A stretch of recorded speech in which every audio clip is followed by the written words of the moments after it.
Bueno, muy buenos días, profesores y estudiantes de la Facultad de Economía de la Universidad Nacional Autónoma de México. Sean bienvenidos al inicio del ciclo del Seminario de Economía Marxista. Esperamos que este encuentro sea fructífero y muy enriquecedor para la comunidad universitaria. A continuación, leeré la presentación y los objetivos del seminario. El Seminario Permanente de Economía Marxista es un espacio plural dedicado a la enseñanza y la divulgación del enfoque marxista, con el objetivo de impulsar el pensamiento crítico en la Facultad de Economía y de contribuir a la transformación de la sociedad actual. La teoría marxista se ha destacado de manera fructífera por sus análisis empíricos sobre la realidad contemporánea de México y el mundo. Por esta razón, el seminario tiene el propósito de divulgar los trabajos de investigadores nacionales e internacionales y así coadyuvar a la construcción de un espacio abierto tanto para el debate como para el intercambio de ideas sobre los principales problemas económicos, sociales, políticos y ambientales que vive la humanidad. La obra teórica de Marx no es una obra acabada, por lo que es necesario avanzar en el desarrollo teórico de los principales temas de la realidad social, tales como la ciencia económica, el cambio tecnológico, el sistema financiero, la migración, el mercado mundial, entre otros.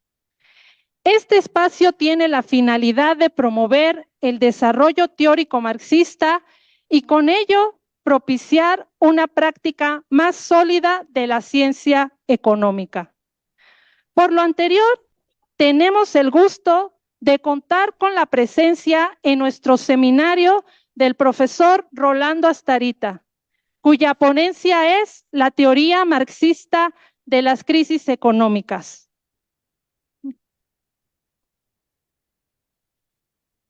Rolando Astarita es docente en economía en la Universidad Nacional de Quilmes. También lo ha sido en las facultades de Ciencias Económicas y de Ciencias Sociales en la Universidad de Buenos Aires. Ha publicado temas vinculados a la internacionalización del capital, la teoría del valor, la plusvalía de Marx y la teoría marxista de la acumulación y crisis. Muchas gracias, profesor, por haber aceptado nuestra invitación a participar en el seminario. Tiene la palabra. Bueno, muchas gracias. Muchas gracias por la oportunidad de estar con ustedes. Yo voy a tratar de presentar lo básico de la explicación de Marx de por qué en la historia del sistema capitalista, del capitalismo, sobre todo de los países avanzados, está recorrida por lo que Marx llamaba el ciclo industrial, a veces se llama el ciclo de negocios, que tiene una cierta regularidad de eventos. Por ejemplo, Marx lo dice de esta manera: partimos de un estado de reposo de la economía, hay luego un creciente reanimamiento de la producción, del empleo, de la inversión y de los beneficios del capital. Hay un periodo de máxima expansión y auge o prosperidad, como le llama Marx, y se llega regularmente a una fase de sobreproducción. Esta es la idea de que la oferta supera la demanda, caen los precios, caen los beneficios, ocurre una crisis, Marx le dice una crisis muchas veces catastrófica, se estanca, bajan los índices, se estanca la economía hasta que vuelven a estar en un estado de reposo y vuelve el reanimamiento y se pasa a otro ciclo. Esto es es una regularidad, insisto, en los eventos. Esto no quiere decir que la periodicidad sea regular. Marx, en la época de él había visto que este tipo de ciclos en Inglaterra y en el mundo capitalista se repetían aproximadamente cada 10 años, 1825, 1837, 1847, bien, y se iban repitiendo. Luego se comprobó ya hacia el final de la vida de Marx que los ciclos no eran tan periódicos, pero sí son una constante, insisto, del sistema capitalista. Una, una, una repetición de crisis que provocan aumento del desempleo, que provocan empeoramiento de las condiciones de vida y laborales de millones y millones de personas, destrucción de medios de producción, etc. Es muy importante entender, insisto en esta cuestión, que este tipo de crisis se repiten en el capitalismo. El país para el cual tenemos mejores datos y mayores datos es Estados Unidos, y según las estadísticas oficiales, desde 1854 hasta el presente hubo 34 de estos ciclos y crisis. ¿Bien? Es decir, y repito, es un sistema, es un fenómeno sistemático en el sistema en el capitalismo. También encontramos estos ciclos en otros países, en otros países desarrollados. Por supuesto, las crisis se diferencian en profundidad. En Estados Unidos la más importante y profunda fue la crisis de los años 30.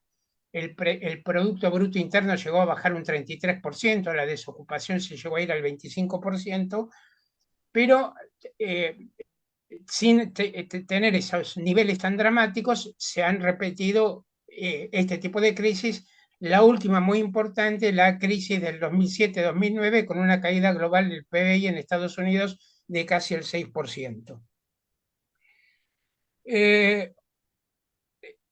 Dada esta repetición de este fenómeno, debería la teoría económica, tanto en especial la teoría crítica económica, pero en general la ciencia económica, tratar de dar una respuesta a este problema, es decir, por qué se explica, cuál es la razón de estas crisis que se repiten y se repiten con conocimiento de que van a suceder, porque se sabe que van a suceder. Y entonces, ¿cuál es la causa profunda de este comportamiento del sistema capitalista? Y en este es un punto donde la teoría económica ortodoxa, mainstream, es decir, la corriente principal, neoclásica, pero también esto lo podemos ver en muchos autores austríacos, pero fundamentalmente la que domina hoy son los nuevos keynesianos neoclásicos, diríamos, ortodoxos.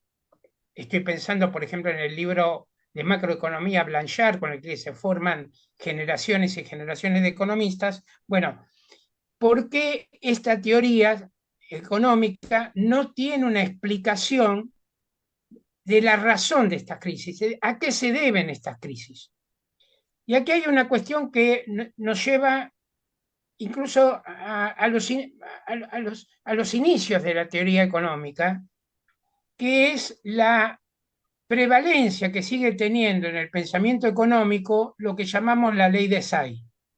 La ley de Say, S-A-Y, Jean-Baptiste Say, alguien que vivió en el principio del siglo XIX, planteó una ley que en principio parece muy sencilla, que es que a toda oferta de mercancía le va a corresponder una demanda adecuada. Es decir, que la oferta permanentemente genera la demanda correspondiente, de manera que en promedio en toda la economía no pueden quedar mercancías sin vender. Puede haber en algún sector de la economía donde la oferta supera la demanda, pero esto estaría compensado por otro sector de la economía donde se produzca lo inverso y de manera que la economía tendería siempre al equilibrio. Por ejemplo, si tenemos un productor de tela, en una sociedad productora simple de mercancía, es decir, son productores que cada uno lleva su producto al mercado, el productor de tela vende la tela por dinero y según la ley de SAI, este dinero lo va a gastar en un plazo relativamente corto en comprar otra mercancía, por ejemplo, comida. Y el que vendió comida va a usar ese dinero para comprar otra cosa que necesita, por ejemplo, un refrigerador o lo que sea. Es decir, la idea de la ley de SAI es que el dinero circula permanentemente, que a una venta le sigue una compra y una compra le sigue otra venta. De esta manera no hay posibilidades, no tiene sentido hablar de una crisis de sobreproducción. Insisto, a lo sumo podríamos hablar de desajustes momentáneos que de un periodo al otro se van corrigiendo. Esto, sobre esto no estoy exagerando nada, esto aparece claramente, insisto, en los manuales de macroeconomía. Por ejemplo, el que más se usa actualmente es de Blanchard, pero antes también el Dorbush y Fisher, ¿bien? Y el Samuelson anterior. En todos estos manuales, yo a veces lo he calificado esto como la macroeconomía que se estudia como una macroeconomía de la ley de SAI con algunas imperfecciones que se van corrigiendo de periodo en periodo, pero nada, ninguna teoría que nos explique por qué pueden ocurrir estos fenómenos de la sobreproducción, de las crisis y del estancamiento económico, que es, insisto, un fenómeno recurrente en el sistema capitalista. Por eso, en este tipo de pensamiento, la causa de las crisis tienden a ser exógenas al sistema, de afuera del sistema. Hay un ejemplo que hoy ya parece hasta un poco gracioso, que es el de Jevons, un inglés de fines del siglo XIX, uno de los fundadores de la economía neoclásica, que defendía la ley de SAI. Jevons defendía la ley de SAI, y como los ciclos económicos se producían, porque es innegable que hay ciclos económicos, él, por ejemplo, trató de explicar la existencia de los ciclos económicos por las manchas solares, es decir, por algo que es completamente ajeno, exterior a la economía. Hoy en día, sin llegar a esos extremos, sin embargo, en los papers de los neoclásicos o en los manuales, las crisis se producen o porque el gobierno interviene en la economía y hace algo incorrecto, o porque hay un shock de desconfianza, de caída de la demanda, y entonces el ejercicio que se le presenta a los alumnos es mostrar cómo si los mercados actúan libremente, la economía vuelve al equilibrio y se vuelve a restablecer, ¿bien? La igualdad entre la oferta y la demanda. La, la perspectiva de Marx, y por eso señalo, es interesante que la demanda de los libros de Marx aumenta cuando hay crisis capitalistas. La perspectiva de la teoría de Marx es opuesta a esta de los neoclásicos, es exactamente la inversa. ¿Por qué es opuesta? Porque Marx demuestra, va a tratar de demostrar, y esto aparte con mucha evidencia empírica, que las crisis de sobreproducción son inherentes al sistema capitalista, son propias del sistema capitalista. No se deben a un factor externo, ni las manchas solares, ni que el gobierno hizo bien o mal alguna política, aunque como dice Marx, una política equivocada de un gobierno puede agravar una crisis, pero los ciclos económicos y las crisis recurrentes de sobreproducción, insisto en esto, no se deben a causas externas al sistema capitalista, sino a las contradicciones propias internas al sistema capitalista. Y en este sentido, habría en principio en los escritos de Marx, encontraríamos dos niveles de críticas. Dos niveles de crítica.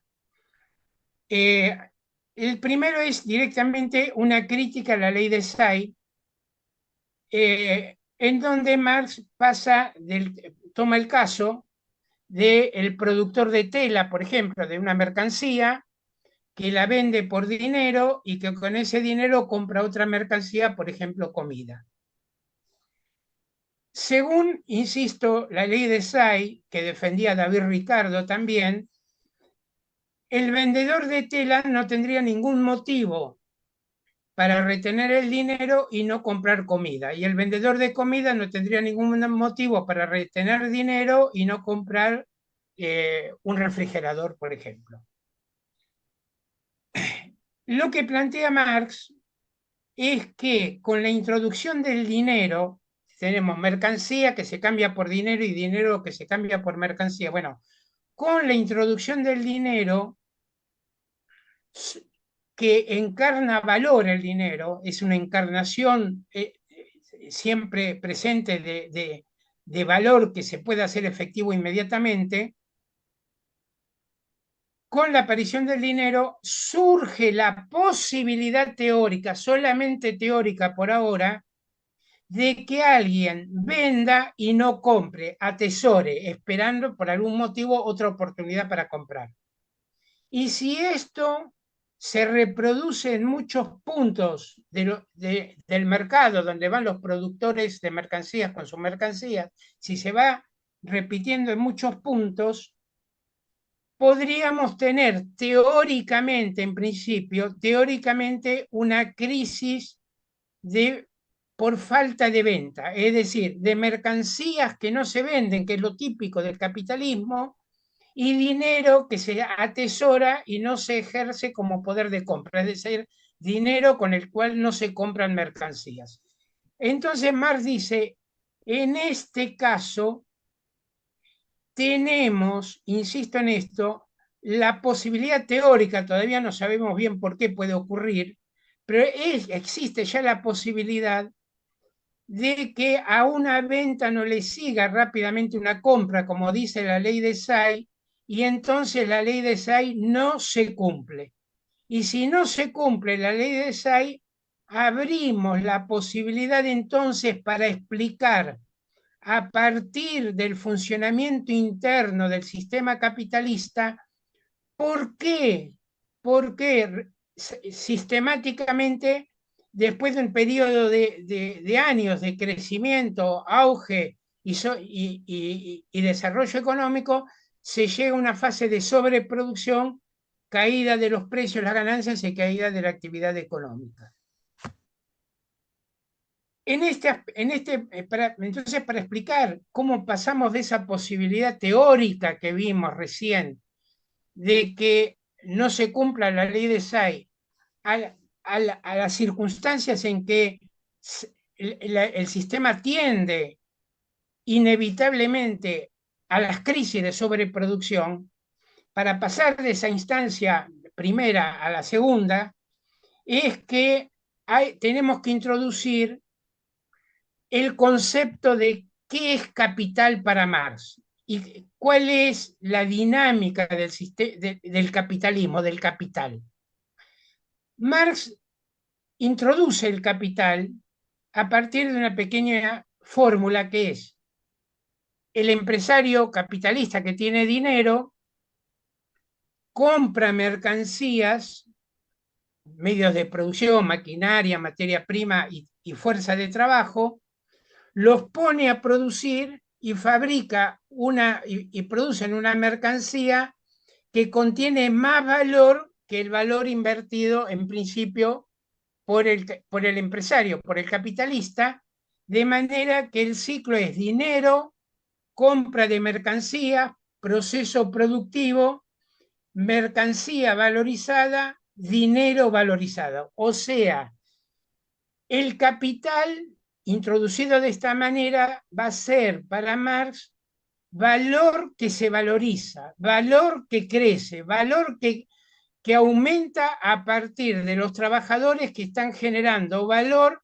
y plusvalores, más valores de los que reciben a través de sus salarios.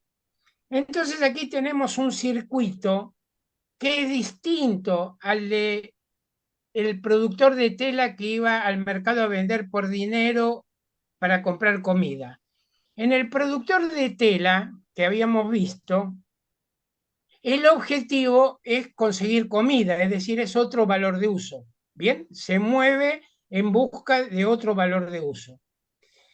En el circuito capitalista, la dinámica y el objetivo es distinto. El objetivo es aumentar el valor adelantado, valorizar el valor. Si el capitalista invirtió $1.000, querrá tener 1.100 o 1.050 dólares o 1.200, es decir, aumentar el valor que se está obteniendo. Y aquí aparece entonces la dinámica hacia las crisis. Es decir, el porqué de las crisis en la teoría de Marx se empieza a explicar a partir de esto. ¿Cuál es el eje fundamental? El eje fundamental es que, como dice Marx, el empresario solo busca la valorización del capital adelantado. Observen que esto, por ejemplo, es una idea muy distinta a la que tenía Keynes. Keynes había criticado la ley de Say, pero el Keynes pensaba que el objetivo de la producción capitalista era el valor de uso, conseguir valores de uso. En Marx, el objetivo de la producción capitalista es valorizar el valor en forma creciente, producir toda la plusvalía posible, ¿no? Es decir, esto lo hace cada capitalista de manera que, como dice Marx, no determina la escala de la producción por la demanda individual, es decir, porque tiene un contrato, le han hecho un encargo, etcétera, sino lo que busca es producir y producir para el mercado con vistas a desalojar a la competencia y ganar más porciones de compradores para sus productos. Y entonces surge una tendencia, repito en esto en Marx, a producir sin tener en cuenta los límites del mercado, a producir por encima de lo que el mercado puede absorber, lo que dice más la barriga del mercado puede absorber. Engels, un amigo un compañero, o el gran compañero de Marx, en un libro llamado El Anti-Düring, que todos sabemos que Marx también leyó, incluso contribuyó con un capítulo, explica también la tendencia a las crisis de sobreproducción por el mismo motivo. Dice, en el capitalismo cada empresa produce para sí con los medios de producción de que dispone y para las necesidades individuales del intercambio. Pero entonces cada capitalista tiene que aumentar y aumentar la producción para mantenerse competitivo, para derrotar a la competencia. Y esto entonces lleva a expandir y a expandir la producción al punto de que los mercados se saturan, empiezan a bajar los precios, empiezan a bajar las ganancias y sobreviene el parate de la economía. Observen ustedes que esto que parece una teoría está comprobado, y lo comprueba Marx, en el estudio incluso de crisis, procesos de crisis que se dieron ya en su época. Por ejemplo, la crisis de 1847 que se produce en Inglaterra, que es posiblemente sobre la que más escribió Marx, Marx dice, en el periodo previo, en dos sectores, que generalmente hay dos sectores, dos, tres, cuatro sectores que hacen punta en el desarrollo capitalista, bueno, en dos sectores, en ferrocarriles y en textiles, se sobreacumuló, se sobreinvirtió. ¿Por qué? Porque el capitalista que no invertía, podía perder la carrera competitiva. Pongo un ejemplo que está corroborado, que aparece en trabajos de historia económica sobre la crisis esa de 1847. Por ejemplo, una empresa tendía una vía ferroviaria entre dos ciudades. Y entonces la competencia para sacarle mercado y para disputarle los clientes, construía una línea férrea paralela, de manera que llegaba un momento en que había inversión en vías férreas y no alcanzaban ni los clientes ni las cargas para compensar eso. Ahora, en ese punto, la disyuntiva que tiene el empresario es de hierro, porque si no invierte, pierde la carrera competitiva definitiva. Pero si invierte, todos saben que en algún momento no va a haber lugar para todos y algunos van a caer. Observen ustedes que no se trata de una cuestión de falta de conciencia de lo que está ocurriendo, porque se sabe lo que está ocurriendo. Pongo ejemplos más modernos que con esto. Hacia fines de la década del 20 en Estados Unidos, en 1929, principios del 30, se registraba sobreproducción en muchas ramas que habían sido los motores del desarrollo en la década del 20. Por ejemplo, aparatos de radio, químico, rayón, automóviles. En todas estas había síntomas grandes de sobreproducción. Sobreproducción quiere decir la oferta está superando la demanda. Al superar la oferta a la demanda, insisto, los precios empiezan a debilitarse y con esto empieza a caer la rentabilidad y aparece mucha capacidad ociosa que debilita profundamente la tasa de rentabilidad del capital. Un ejemplo más cercano, si ustedes quieren, lo tenemos en la crisis inmobiliaria que arrastró el resto de la economía en Estados Unidos de 2007-2009. Hasta 2005-2006, apalancados por el crédito, se invertía cada vez más en una proporción de construcción de condominios y viviendas que superó la capacidad de absorción del mercado. Finalmente los precios de las viviendas desde 2007 están cayendo y con esto se vienen abajo los créditos hipotecarios y se termina arrastrando el conjunto de la economía. A veces estos fenómenos de sobreproducción que devienen en última instancia, insisto, de esta lógica del capital de valor y más valor y valorizar por encima de todo, se producen también a escalas mundiales, a lo mejor sin desatar inmediatamente una crisis, pero debilitando profundamente la economía. Pongo otro ejemplo, ahora ya más reciente. En el 2019, la Agencia de Energía Internacional calculaba que en el petróleo había una sobreoferta de casi 0,9 millones o casi 1 millón de barriles diarios en el mercado mundial de sobreoferta. Esto a pesar de que Arabia Saudita y Rusia habían restringido su producción. Pero al restringir la producción, Arabia Saudita, el primer puesto como productor del mundo, se lo estaban disputando los empresarios, los capitalistas norteamericanos.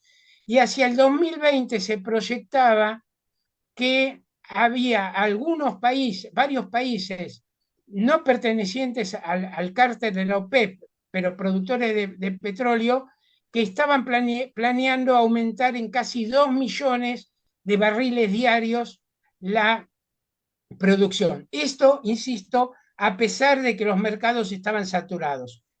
Las presiones bajistas sobre los precios eran inevitables, pero insisto, el que se retiraba de esa competencia terminaba perdiendo. Un último ejemplo de este tipo. Hace unos años la revista The Economist decía que a nivel mundial, en el automóvil, la capacidad de producción de unidades eran de 90 millones de unidades anuales, capacidad de producción. y el mercado en condiciones más o menos normales podía asimilar 60 millones de automóviles, es decir, había una sobrecapacidad de 30 millones de producción de 30 millones de automóviles anuales, y a pesar de eso, las empresas seguían abriendo plantas en India o en China porque el que no lo hacía renunciaba a disputar esos mercados. Esta idea, entonces, de la crisis por sobreproducción, que yo encuentro están insertas en la lógica del capitalismo y sobre las cuales tenemos muchísimos datos empíricos. Después, muy brevemente, me voy a referir a otro tipo de crisis que habla Marx, pero le da mucha menos importancia y tiene menos importancia. Pero yo quiero destacar que esto explicaría la sistematicidad, la recurrencia de estos fenómenos, y en esto debemos hacer, yo haría dos precisiones que me parecen importantes. La primera es destacar en todo esto el rol del crédito también como potenciador, no como la razón primaria del fenómeno de la sobreproducción, pero sí en cuanto potenciador, bien, impulsor de estos procesos de sobreacumulación. Esto me parece importante por dos motivos. Por empezar, porque el crédito moviliza muchas veces capitales que estarían ociosos provenientes de otras ramas para volcarlos en la forma de créditos o de inversiones de los mercados de capitales en las ramas que están en expansión y que están arrastrando el resto de la economía. Esta es una primera cuestión. Y en segundo lugar, porque el crédito conecta de esta manera muchos sectores de la economía, de manera que cuando se produce la crisis y el quiebre de la acumulación capitalista, esto repercute en el resto de la cadena, no solamente directamente por la caída de los mercados, sino además porque esas caídas son potenciadas por los problemas del crédito. La restricción del crédito lleva entonces a ser mucho más catastróficas las caídas, como se ha visto, por ejemplo, en la crisis de 2007-2009. Aclarando aparte que incluso en los fenómenos de, que cuando nos estamos acercando a la sobreproducción, una y otra vez el crédito ayuda a mantener las ventas de las empresas cuando ya la cosa se está debilitando, y sobre todo ayuda a mantener niveles de producción que terminan agravando en cierto punto la crisis general de la sobreproducción. Hay unas observaciones que quiero hacer sobre estas cuestiones. Primero, contra lo que muchas veces se ha dicho, Marx en general no ha planteado de que el sistema capitalista iba a entrar inevitablemente en una crisis final por causas puramente económicas. Él en el Capital, en el tomo 3, dice, por ejemplo, esa es una idea de Ricardo, no es mía. En otro texto, Teoría de la Plusvalía, dice, Adam Smith pensaba que podía haber esa crisis final. En general, Marx se opone, aparte de una idea que estuvo bastante difundida en algunos economistas burgueses, en Ricardo, por ejemplo, en Keynes mismo, que es que el sistema capitalista iba a ir sufriendo una especie de adormecimiento gradual, debilitamiento gradual, la idea de una senilidad creciente, y que de alguna manera podía ir transformándose lentamente en algún otro sistema, como pensó Keynes. En la idea de Marx, más bien, lo que hay son crisis de sobreproducción que son el producto del desarrollo contradictorio del sistema capitalista, del hecho de que el capital busque valorizar y valorizar sin respetar los límites de ningún mercado, el capital adelantado y el hecho de que esas mercancías valorizadas deben venderse en algún momento, deben realizarse en algún momento. En este sentido, en lugar de la visión que es muy típica de los neoclásicos, de la idea de los mercados eficientes, de los mercados equilibrados, lo que prevalece en esto es, en la idea de Marx, es desarrollos profundamente desequilibrados, desarrollos que en determinado momento llegan a explosiones fuertes. Observen ustedes, pongo un ejemplo de este tipo. Es muy común, por ejemplo, se ve muy bien en la crisis del 30, previo, ¿no? Del 28 al 29, cuando ya la tasa de rentabilidad se estaba debilitando, cuando los beneficios estaban cayendo porque había presión por la sobreproducción en muchos mercados, no hubo una detención más o menos inmediata de la producción, sino que se sobreinvirtió para tratar de contrarrestar la caída de la rentabilidad. Marx señala esta posibilidad en El Capital. Dice, la caída de la tasa de ganancia en determinado momento puede provocar una aceleración durante un tiempo de la inversión, de la acumulación de capital, porque cada capitalista está tratando de protegerse de la caída de los precios que empieza a resentir y la caída de las ventas. Y entonces ese aceleramiento termina provocando mayor sobreproducción y una caída más profunda finalmente de todo el sistema económico.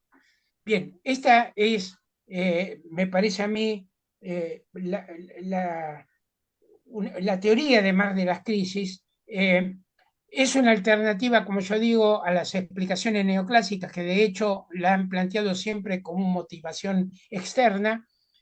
Y por último, señalo solamente una cosa. Esta crisis de sobreproducción, fíjense, cuando Marx dice la característica de las crisis es el desarrollo económico, la sobreproducción y la crisis, es decir, él veía que lo característico eran las crisis por sobreproducción, pero esto no le impide a Marx señalar otro motivo de crisis, otro motivo, un segundo motivo de crisis que no tiene tanta importancia, pero que él lo ve en la crisis que provoca en el mercado del algodón la guerra civil en Estados Unidos. Marx dice, puede también haber una crisis por falta de producción, de oferta en insumos que son esenciales y esto desarrolla una crisis más generalizada. Yo encuentro que un tipo de esta crisis que no fue de sobreproducción la podemos encontrar en la recesión profunda que hubo a nivel mundial con la pandemia. ¿Bien? Es decir, incluso en esto, la teoría de Marx nos deja abierta una posibilidad para pensarlo, por lo menos. Bueno, yo estoy en el tiempo, creo que lo he cumplido más o menos, y bueno, iríamos más a las preguntas o a las intervenciones, ¿no? Agradecemos al profesor Rolando Astarita por compartirnos una exposición muy interesante, muy clara sobre la teoría de Marx, sobre las crisis. Sin duda, una teoría con un poder explicativo importante para comprender la dinámica del capitalismo. El profesor Rolando Astarita ha tocado los puntos centrales para la discusión, para el análisis crítico y para la reflexión. Entonces, haremos una ronda de preguntas y respuestas. Gracias. Mi nombre es Eliseo Ruiz, soy egresado de esta facultad. Mi pregunta es con respecto a la llamada financiarización de la economía, que está fundamentada en la llamada deuda pública. ¿Qué salidas avisora la teoría marxista? Gracias. Bien, buen día, Rolando. Gracias por aceptar la invitación al seminario. Hay varias preguntas que se imponen sin duda alguna a partir de la exposición que ha realizado. Creo que en lo que señalas hace falta conectar adecuadamente la relación entre la tasa de ganancia y la sobreproducción. Me gustaría, si es posible, que lo puedas hacer. Luego, al inicio de la exposición, señalabas algo que es muy interesante. Señalabas que no hay periodicidad en los periodos de crisis. Sin embargo, aquí surge un interrogante. Si efectivamente no existe dicha periodicidad, ¿cómo fundamentar entonces el desarrollo de la hipótesis de la onda larga del capitalismo o de las ondas largas del capitalismo? Luego tendría otra tercera interrogante sobre el problema de la teoría del estancamiento que se ha puesto nuevamente de moda. Fue recuperada a raíz de la crisis de 2007-2009, sobre todo por el secretario del Tesoro, Summers. ¿Cuáles son las debilidades que tiene esa teoría del estancamiento? Y muchas gracias. Muchas gracias. Soy el profesor Paulo Leal de la Academia de Economía Política. Agradecer la conferencia, estuvo muy interesante, y preguntarle o solicitarle de la manera más atenta si podría profundizar esta idea que acaba de decir sobre la posibilidad de una crisis, digamos, final del capitalismo por cuestiones meramente económicas. Pero si fuera posible, yo le pediría que no solo a partir de lo que planteó Marx, sino cuál sería la opinión de usted, dado pues lo que hemos estado viviendo, ¿no? Digamos, decía hace rato el profesor José Guadalupe Sandoval, la relación entre tasa de interés y sobreproducción, pero también tasa de interés y tasa de ganancia, lo que acaba de mencionar de la falta de insumos claves, como lo que pasó con los microprocesadores, es decir, una serie de problemas que hemos estado viviendo, digamos, en el siglo XX y lo que va del siglo XXI. ¿Cuál sería su opinión de la posibilidad de una crisis final del capitalismo por elementos meramente económicos a la luz de una serie de acontecimientos que se han vivido? Gracias, muy amable. Bueno, profesor, ahí están las 3 preguntas. Lo escuchamos. Bueno, casi tendría que dar 3 conferencias para responder adecuadamente, ¿no? Son muchos problemas. Voy de a poco señalando algunos temas. A ver, voy a tratar de limitarme. Primero, la teoría de la financiarización. Yo soy crítico de esa teoría de la financiarización. Hace poco estuve escribiendo a raíz de esto por la tesis también de Hilferding, de dominio del capital financiero. A ver, recuerdo brevemente. Hay una idea que está en Hilferding, un autor marxista que publica a principios del siglo XX, que actualizó muchas cuestiones sobre finanzas. Su libro se llama El capital financiero, y él planteó Hilferding en ese libro que la noción de capital financiero. El capital financiero consistía en la función de bancos con empresas industriales con predominio de los bancos. Es decir, porque los bancos daban créditos y al otorgar créditos a empresas en problemas terminaban teniendo la hegemonía sobre esas empresas. A partir de aquí surge entonces la idea de que hay un creciente parasitismo financiero, bien, que está dominando la economía. Esto es tomado por Lenin en el imperialismo, fase superior del capitalismo, es muy importante. Lenin llega, por ejemplo, a plantear cuestiones que son realmente un poco extrañas. Por ejemplo, que la tasa de interés superaba la tasa de rentabilidad del capital comercial. Esto a largo plazo, en mediano plazo sería imposible. O que la- el capital financiero podía tener ganancias a partir de la especulación. Bien, esta es una idea que los teóricos de la financiarización, por ejemplo, seguidores de Chesney, han planteado muchas veces. Y insisto, la idea de que eh,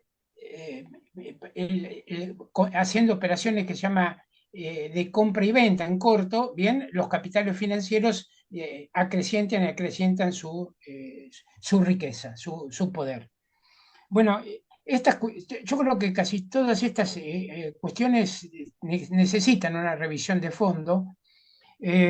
Primero, señalo una primera cuestión. Hay que distinguir entre los bancos dentro del sector financiero y los bancos que Marx integraba con el capital comercial y el capital a interés, el capital dinero a interés. Son dos cosas distintas, no se puede hacer un mismo paquete con ambas cosas. Los bancos en general tienden a tener una tasa media de ganancia. Es distinto al interés que recibe el prestamista de dinero. En cuanto a tasa media de ganancia, no hay razón para que los bancos sistemáticamente tengan una tasa de rentabilidad superior a la tasa de rentabilidad de otras industrias. Por ejemplo, la industria en el petróleo, en informática, en telecomunicaciones, en salud o agropecuarias, etc. La tasa de rentabilidad de los bancos está sometida a las mismas leyes de igualación de la tasa de ganancia que la que está que tiene cualquier otra empresa capitalista. Desde ese punto de vista, tampoco se puede decir de que, por ejemplo, no sé, el Citigroup o alguno de estos tenga dominio sobre Apple, sobre IBM, sobre Toyota o sobre Walmart. No existe esa razón. Yo creo que se ha separado, muchas veces se separa muy artificialmente lo que se llama el capital financiero con relación al resto del capital, en la idea de presentar que la verdadera contradicción de la época no es la contradicción capital-trabajo, sino de alguna manera las finanzas contra el pueblo o las finanzas contra los estados nacionales o cosas por el estilo. En ese sentido, incluso también hay algunas afirmaciones de estas tesis de capital financiero que ya han quedado desactualizadas. Por ejemplo, cuando se sostenía a comienzos de los años 80 que la ganancia del capital financiero estaba en las elevadas tasas de interés. Lo largo desde entonces y a lo largo de los años 90 hasta inicio de los 2000, la tasa de interés tuvo descensos marcados y no por eso el capital financiero dejó de tener las ganancias que corresponden al resto de los capitales. Por último, con relación a esta situación, observen ustedes que la misma crisis del 2007-2009 de Estados Unidos, con la caída de Lehman Brothers y de otros grandes bancos de inversión, está demostrando que el poder del capital financiero sobre el capital productivo, el resto de los capitales, es limitado, ¿bien? Es decir, cuando les afectan las contradicciones generales del sistema capitalista, caen bancos y caen fondos de inversión, como caen bien sectores del capital industrial o del capital agrario, del capital comercial o cualquier otro capital. Esta es mi posición sobre esto. Posiblemente publique, bueno, me han dicho que lo van a publicar, esta crítica más desarrollada, que, insisto, hace poco volví a hacer a esta tesis de Hilferding, que viene desde la época de Hilferding y Lenin sobre todo, y que se mantiene hasta el día de hoy. Segunda cuestión que me preguntaron, ¿cómo compagino yo la tesis esta, de la crisis por sobreproducción que acabo de presentar, que yo creo que está en la tesis más cercana a Marx, o que Marx y Engels también con más asiduidad han señalado? ¿Cómo encaja esto con la tesis de Kondratiev de los ciclos largos? ¿Bien? Bueno, sobre esto lo que tengo que decir es que en realidad yo no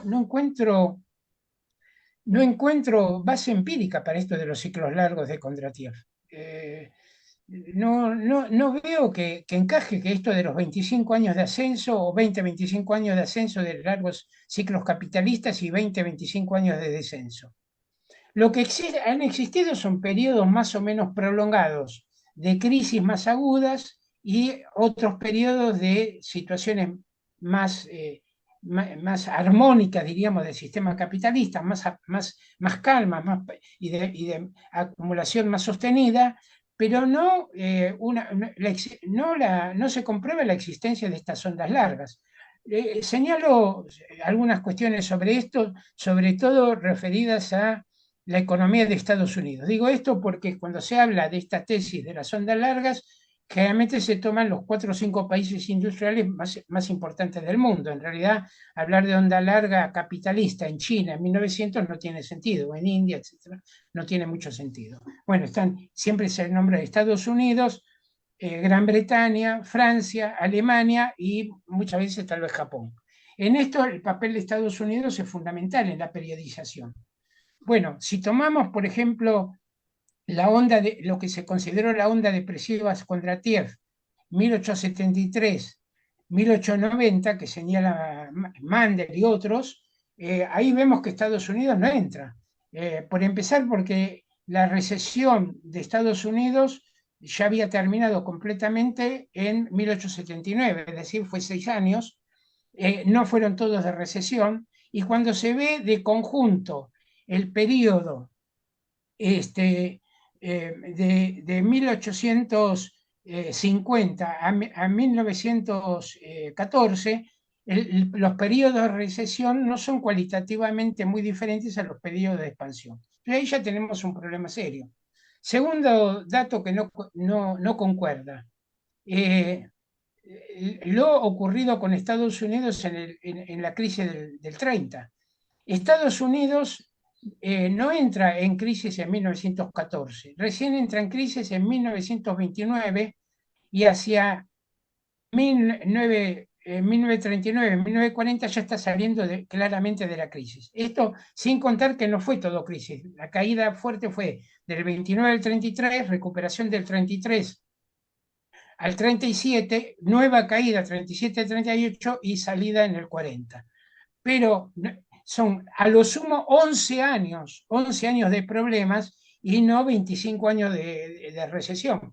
Más aún, yo creo que englobar o poner a Estados Unidos como si fuera de recesión la década de los 20 nos lleva a no poder comprender lo que fue la crisis del 30. La crisis del 30, de los años 30, no se entiende sin el desarrollo de las fuerzas productivas, de la acumulación de capital, que fue muy intenso en la década del 20.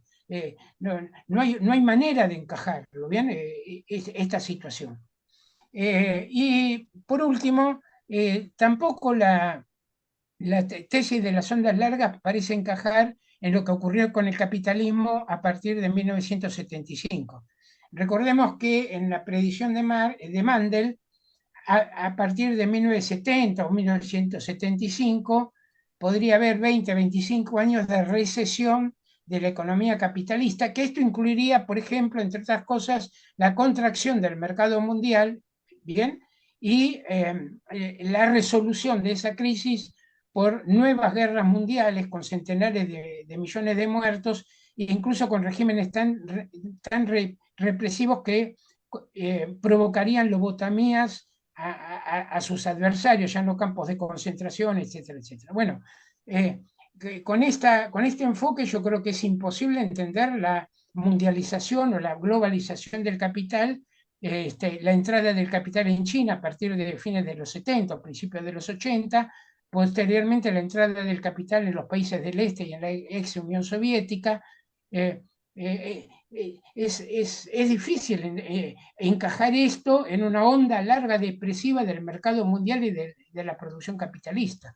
Entonces yo soy muy escéptico hasta ahora, no encuentro que se dan datos sólidos sobre esto, sobre la existencia misma de estas ondas Kondratiev, y creo que esta tesis hay que revisarla, ¿bien? Creo que exige una revisación. Bueno, otra pregunta. La relación entre el descenso de la tasa de ganancia y la sobreproducción. Aquí sobre el descenso de la tasa de ganancia yo creo, no podía desarrollarlo, ¿no? Traté de ser lo más breve posible, pero explicar las crisis por el descenso de la tasa de ganancia está sobre todo muy marcado en Sheikh y en Grossman, ¿no? También en Polmatic, pero sobre todo yo lo veo muy marcado en Grossman, en su libro de 1929 sobre las crisis capitalistas, y en Sheikh, en los trabajos sobre tasa de ganancia, muchos de ellos basados en o inspirados mucho en Grossman. Bueno, empiezo señalando dos cuestiones. En el planteo de Grossman, la idea que él tiene es una tasa de ganancia que va descendiendo año a año permanentemente, una tasa de acumulación del capital muy alta que él le pone a la inversión del capital, y dada que la tasa de plusvalía se mantiene constante, hay un momento en que se produce una crisis que él llama por escasez de capital. No hay capital para seguir la acumulación a esa tasa, ¿bien? A la tasa elevada que él ha puesto. Bueno, esto tiene varios problemas, yo creo. Primero es la idea de que se pone una tasa una tasa de acumulación tan alta, tan elevada, que no le encuentro justificativo de por qué tiene que ser así, pero aparte de eso, la idea de que la crisis se produce por falta de plusvalía, ¿bien? Por escasez de plusvalía, como ha dicho Matic, basándose también en Grossman, no se condice con la realidad del capitalismo. Para ponerlo en un ejemplo, la última crisis de 2007-2009 se produce con enorme abundancia de capital líquido que no va a la producción. No es que había escasez de plusvalía. Incluso desde el punto de vista de la economía burguesa, esto fue registrado en lo que ellos llamaron el Global Saving Glut, exceso mundial de ahorros, que en la concepción de Marx es muy interesante, es lo que Marx llamaba una plétora de capital, excesivo capital dinero que no termina yendo a la producción y se mantiene líquido. Pero no se comprueba entonces esto de la escasez de capital. Con otro agravante, tampoco se comprueba previo a alguna de estas grandes crisis que haya habido un descenso de la tasa de ganancia más o menos gradual. No se ve, por ejemplo, claramente no se ve en la década previa a la crisis del 29. No existe ese dato. En el propio gráfico que da Sheikh no se ve una tendencia clara a la caída de la tasa de ganancia, insisto, entre 1919 y 1929. En Sheikh la tasa de ganancia cae porque él plantea que a fin del siglo XIX la tasa de ganancia en Estados Unidos había sido muy elevada, y entonces desde esos picos altos, bien, siempre me da una caída tendencial de la tasa de ganancia, pero no se registra, insisto, en esa caída de la tasa de ganancia de largo plazo. No se registra tampoco en la crisis anterior al 2007-2009. Aquí señalo, confieso también, ¿qué es lo que me hizo entrar a mí en crisis con la explicación tradicional? Yo durante muchos años defendí la explicación de Sheikh, ¿bien? De Sheikh y de Grossman. Es decir, la crisis se producía por caída de la tasa de ganancia tendencial, que en un momento afectaba la masa de ganancia, se restringía la masa de ganancia y se interrumpía la acumulación. Bueno, previo a la crisis, los 25 años previos a la crisis del 2007-2009, no hay ninguna tendencia clara de caída de la tasa de ganancia. La tasa de ganancia se recupera en Estados Unidos hacia 1982, 1983, y se mantienen niveles relativamente elevados en los años 90, incluso después de la recaída de 2001 se vuelve a levantar la tasa de rentabilidad y recién cae en las vísperas, ¿bien?, de la crisis del 2007. Y hago un agregado aquí. Veo que problemática la explicación de Sheikh de por qué en determinado momento se va a a restringir la masa de plusvalía. Jake pone en su modelo, pone primero al beneficio haciéndolo depender de la tasa de plusvalía, perdón, de la tasa de ganancia. Bien, insisto, hace depender el beneficio de la tasa de ganancia. En Marx la relación es inversa, ¿bien? El beneficio es la variable independiente y la tasa de ganancia es la variable dependiente. Bueno, Jake lo invierte eso. Entonces plantea una tasa de ganancia siempre decreciente, insisto, que no se verifica empíricamente, pero una tasa de ganancia siempre decreciente con un beneficio que depende de la tasa de ganancia y del stock de capital, dada una propensión al ahorro de los capitalistas, y un stock de capital que en determinado momento crece a menor tasa de lo que baja la tasa de ganancia. Por lo tanto, se termina bloqueando el crecimiento de la masa de ganancia y se desata la crisis. Yo insisto, no tiene, por empezar, apoyo empírico, porque vuelvo a esto, si esto lo aplicamos a los 20, 25 años previos al 2007, no hay con qué agarrarlo, no hay manera de encajarlo. En esta cuestión yo quisiera hacer una observación metodológica. A ver, yo insisto, yo escribí defendiendo en su momento la explicación de Jake. Entré, diríamos, a la crisis del 2007-2009 con ese esquema y cuando empiezo a revisar no me cerraba el esquema, no funciona el esquema. Entonces, si no funciona el esquema, hay que repensar las categorías, hay que reflexionar sobre lo que está ocurriendo, lo que está pasando. Cuando vuelvo también a la crisis del 30, también es un sacudón. En ese sentido, por ejemplo, yo reivindico mucho el libro de Corey sobre la crisis del 30, es un marxista que estuvo, me parece, muy relegado y que plantea o explica estas cuestiones. Bueno, otra cuestión. Yo la teoría del estancamiento, yo no veo una tendencia ahora al estancamiento del sistema capitalista. Sí veo que desde la crisis del 30, perdón, desde la crisis del 2008-2009, lo que hubo es un crecimiento más bien débil, con muchas contradicciones, vacilante del capitalismo. Ahora, la idea del estancamiento es la idea que se viene repitiendo, ya se planteaba en la Segunda Internacional, bien, de fin del siglo XIX, la idea de que el sistema capitalista entra en una fase final de tendencia al estancamiento. Esto, por ejemplo, fue muy levantado también por Baranisuisi, por ejemplo. Ellos a partir de una tesis muy basada en el subconsumo, en la tendencia al subconsumo, ¿bien? En la cual se plantea una problemática que es muy distinta, me parece a mí, a la dinámica que yo traté de señalar, que es en la teoría de Marx, y yo creo que es en la realidad del capitalismo. Paul Suissi yo creo que lo plantea muy bien el problema. Paul Suissi dice, cito, lo digo más o menos de memoria, ¿no? Pero dice, nosotros planteamos o yo planteo que hay una tendencia al estancamiento del sistema capitalista, ¿bien? Es decir, la tendencia secular es al estancamiento. Esto, dice Suissi, cambia el enfoque que tenía el marxismo. ¿Por qué cambia el enfoque? Porque dice Suissi, en el enfoque de Marx de libre competencia, desarrollo de las fuerzas productivas y crisis, la tendencia del capitalismo era desarrollar las fuerzas productivas y el problema a explicar era por qué ese desarrollo de las fuerzas productivas es contradictorio y termina las crisis periódicas de sobreproducción.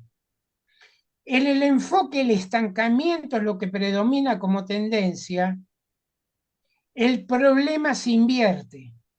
Ahora, la cuestión a explicar es por qué en determinados periodos puede haber un crecimiento del capitalismo relativamente vigoroso, siendo que lo que tiene que prevalecer es la tendencia al estancamiento. Por eso, por ejemplo, la idea de explicar el boom de la segunda posguerra por circunstancias excepcionales, ¿bien? fue la derrota después de la guerra, la derrota de la clase obrera después de la guerra, la reconstrucción, etcétera, son circunstancias excepcionales, pero la tendencia siempre va a ser al estancamiento. Por ejemplo, hacia los años 70 se volvió a plantear, vuelve la tendencia al estancamiento, ¿bien? El capitalismo está senil, o el capitalismo ya no se puede desarrollar. A ver, lo digo esto porque tiene efectos prácticos para los análisis. Yo muchas veces lo he dicho, yo he militado 20 años en el trotskismo, ¿bien? Fui trotskista, adherí durante mucho tiempo a esta, o traté de defender la idea de la tendencia del estancamiento, la idea trotskista de que el capitalismo se había estancado a partir de 1914 y las fuerzas productivas ya no se desarrollaban. Bueno, recuerdo cuando todo esto me empezaba a crujir, en el año 1989-90, un argumento que me dieron compañeros trotskistas ingleses era que el capitalismo no podía reconquistar los territorios de la ex Unión Soviética o de Europa del Este porque ya no podía desarrollar las fuerzas productivas porque la tendencia era el estancamiento. Estaba senil, ya no se podía, etcétera, etcétera. Yo creo que esas ideas no ayudan al análisis, no nos arman no nos arman ni teórica ni políticamente. Y termino esto con la siguiente idea. A ver, ya un poco la mencioné, pero hay una idea que es una idea en realidad de economistas burgueses, y cito como Ricardo y Keynes, que el sistema capitalista se va apagando de a poco. Ahí viene en alguno la idea de senilidad. Senilidad es un cuerpo que se va agotando, apagando, agotando, apagando. El capitalismo se va apagando de a poco y puede irse transformando en otra cosa paulatinamente. Esta idea es en Ricardo, el capitalismo se va a ir apagando a medida que no aumente la fertilidad del suelo, ¿bien? Se van a tierras cada vez peores y crecen los salarios en detrimento de las ganancias, o en Keynes, a medida, cuando él plantea, hay una eutanasia del rentista, el rentista está desapareciendo, el capitalismo va hacia otro sistema social, y estamos en una transición de 50 o 100 años, no sé, etcétera, etcétera.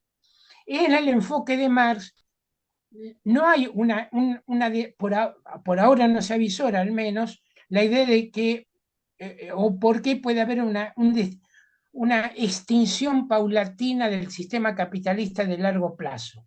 Entonces lo que tenemos son desarrollo de las fuerzas productivas, que significa proletarización creciente, aumento de la clase obrera. La clase obrera a nivel mundial deviene por primera vez mayoritaria por encima de las poblaciones campesinas. Desarrollo entonces más puro de la contradicción capital-trabajo y planteo de las contradicciones en términos de clase, más que en términos de países oprimidos y opresores, más que en términos de capital financiero, capital productivo, o más que en términos de un capitalismo que se va agotando de a poco. En realidad, por ejemplo, yo pienso que en Marx la idea de que en el sistema capitalista la polarización de riquezas de un lado y miseria relativamente, por lo menos del otro lado, tiende a agudizarse, es lo que provocaría finalmente el estallido revolucionario, político revolucionario. Pero si no hay cambio revolucionario, vendría a ser la idea, no, el capitalismo por sí mismo no va a desaparecer. En ese respecto yo lo veo como un llamado a la acción de la clase trabajadora, ¿bien? Es decir, como un llamado a la rebelión de las fuerzas del trabajo y a la emancipación del trabajo, que no se va a dar por una desaparición más o menos mecánica, automática o estancamiento mecánico del sistema capitalista. Bueno, listo. Pues haremos otra ronda de preguntas, 3 preguntas más. Y vamos a cerrar.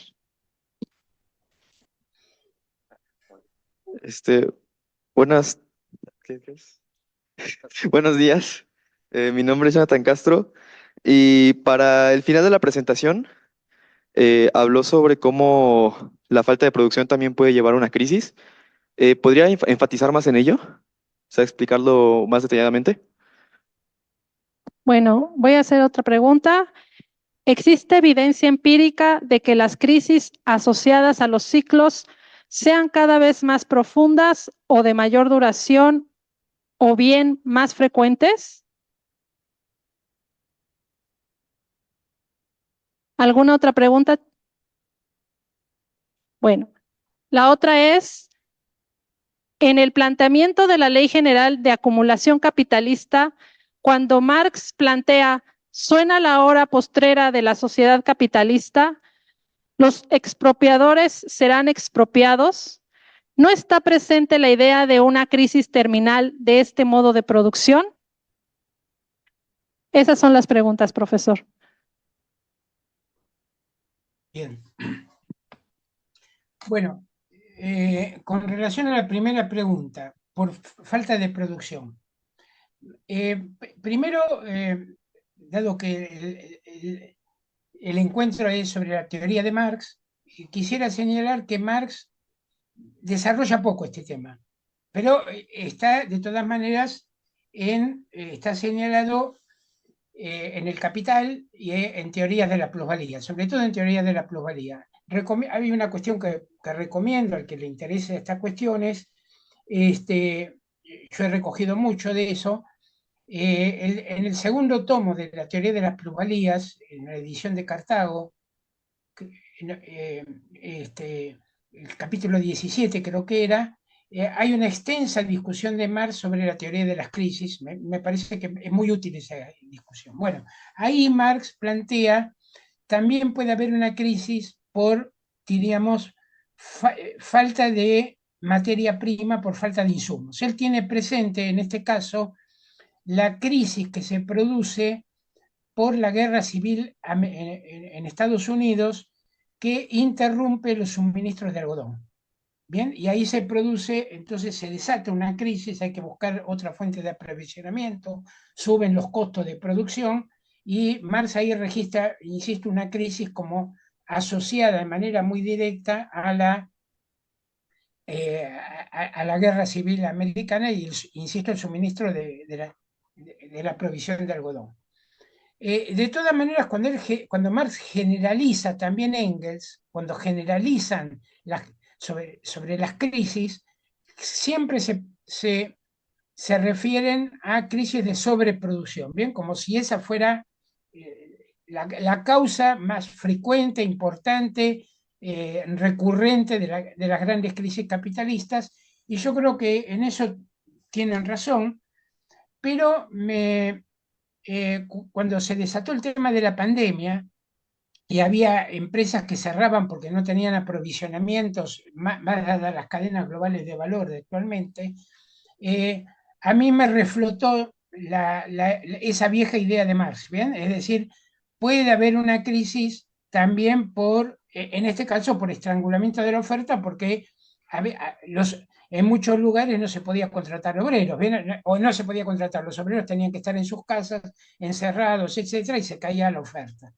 Ahí, en ese tema, yo un poco, a ver, me pareció que en algunos compañeros de izquierda había un planteo un poco cerrado. Decían, no, la crisis sigue siendo de sobreproducción, sigue siendo de sobreproducción. Bueno, si en China habían cerrado cantidad de empresas que proveían de insumos a las empresas de Estados Unidos, y esas empresas cerraban no por sobreproducción, sino porque no tenían trabajadores, tenían que mandar a los trabajadores a hacer cuarentena, yo ahí tengo una crisis por un motivo distinto, ¿bien? Por un motivo distinto. De todas maneras, insisto, yo pienso que la crisis más típica del sistema capitalista y la que nos ha lo que ha concitado mayor estudio y atención son las crisis de sobreproducción.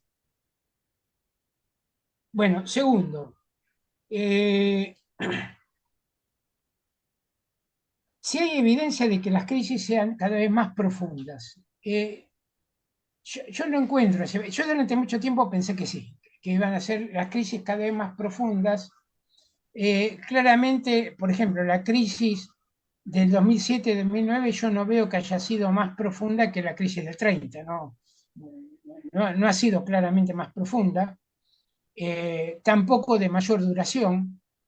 Lo que sí, por ahora, estos son fenómenos que hay que seguirlos estudiando, cómo se desarrollan, lo que sí yo creo que son cada vez más de repercusión más mundial. Es decir, que la globalización ha hecho que las crisis tengan efectos cada vez más globales. En ese respecto, el programa del internacionalismo yo veo que toma mayor relevancia que nunca, ¿bien? Por lo menos objetivamente. Estamos en épocas donde hay ascenso de corrientes muy reaccionarias, de derecha, etcétera, ¿bien? Pero objetivamente plantearía la internacionalización de las crisis, la necesidad de recuperar, al menos programáticamente, bien, por algunos sectores, la idea de la acción internacional conjunta de la clase trabajadora, bien, de la clase obrera. Pero insisto, por ahora las crisis que han seguido a la crisis del 30 en los países capitalistas adelantados no han sido más profundas ni más extensas en duración que estas. Bueno, y con relación a esa idea de Marx, ¿te suena la hora de la crisis terminal? Fíjense que Marx ahí no plantea que suena la crisis terminal porque hay una crisis sin salida del sistema capitalista, sino porque él dice se polariza cada vez más la sociedad. Bien, crece por un lado la apropiación de riqueza, crece en el otro polo la desposesión.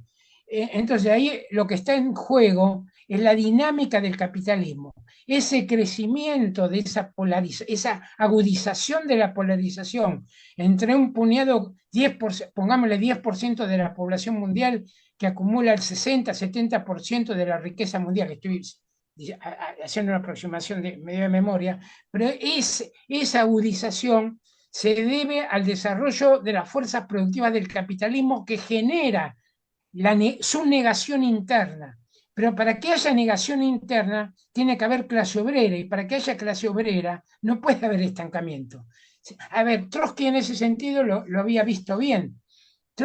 Como Trotsky pensaba que había estancamiento de las fuerzas productivas ya crónico desde los últimos 20 o 30 años, bien, cuando él está escribiendo, perdón, 20, 25 años cuando él está escribiendo, Trotsky, hay incluso hasta un cierto sentido de urgencia angustiante en Trotsky. En el siguiente sentido, él dice, muchas veces dice, las condiciones para la revolución socialista no hacen más que descomponerse, es decir, a medida que seguimos, esto va a estar cada vez peor en cuanto a las condiciones sociales políticas, sociales materiales, para reconstituir el pensamiento socialista, porque en la medida que se estancan las fuerzas productivas, la sociedad en su idea podía retroceder incluso a escenarios de barbarismo, ¿bien? Y de retroceso casi total, ¿bien? De la humanidad.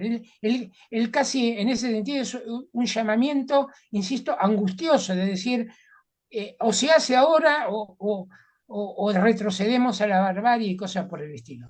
En el enfoque que estoy tratando de dar es ese. No hay estancamiento permanente, crece la clase obrera a nivel mundial y este crecimiento de la fuerza productiva principal, que es la clase obrera, genera condiciones sociales, todavía no ideológicas y políticas, pero por lo menos condiciones sociales, materiales, para que el socialismo en determinado momento empiece a avanzar, empiece a progresar.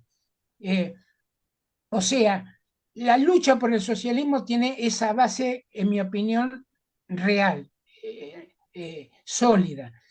Y aparte, pienso, esta interpretación que yo estoy tratando de hacer de ese capítulo de Marx, ese que me cita aquí el compañero,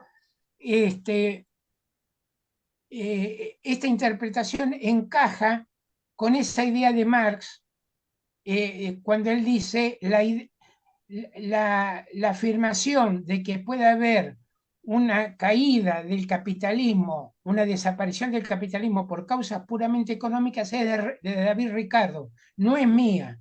Y insisto también, en teoría de la plusvalía, él dice, es Adam Smith el que piensa que hay crisis sin salida del capitalismo, no es mía. Yo, en este sentido,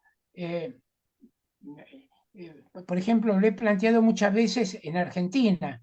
Argentina somos campeones mundiales de las crisis, estancamiento, situación desastrosa, pero yo varias veces he polemizado con compañeros que desde hace muchos años dicen, ya el capitalismo es la crisis final, no se recupera más, etc. Bueno, no hay crisis sin salida. El capital, sobre la base de un aumento brutal de la explotación, de la desvalorización de la fuerza de trabajo, del retroceso de conquistas sociales, también de hundimiento de fuerzas productivas, hay un momento que regenera las condiciones para la acumulación de capital. Y esa entonces yo creo que es el argumento fuerte que tiene el socialismo frente al sistema capitalista que recurrentemente condena a la humanidad a sufrir estas tragedias.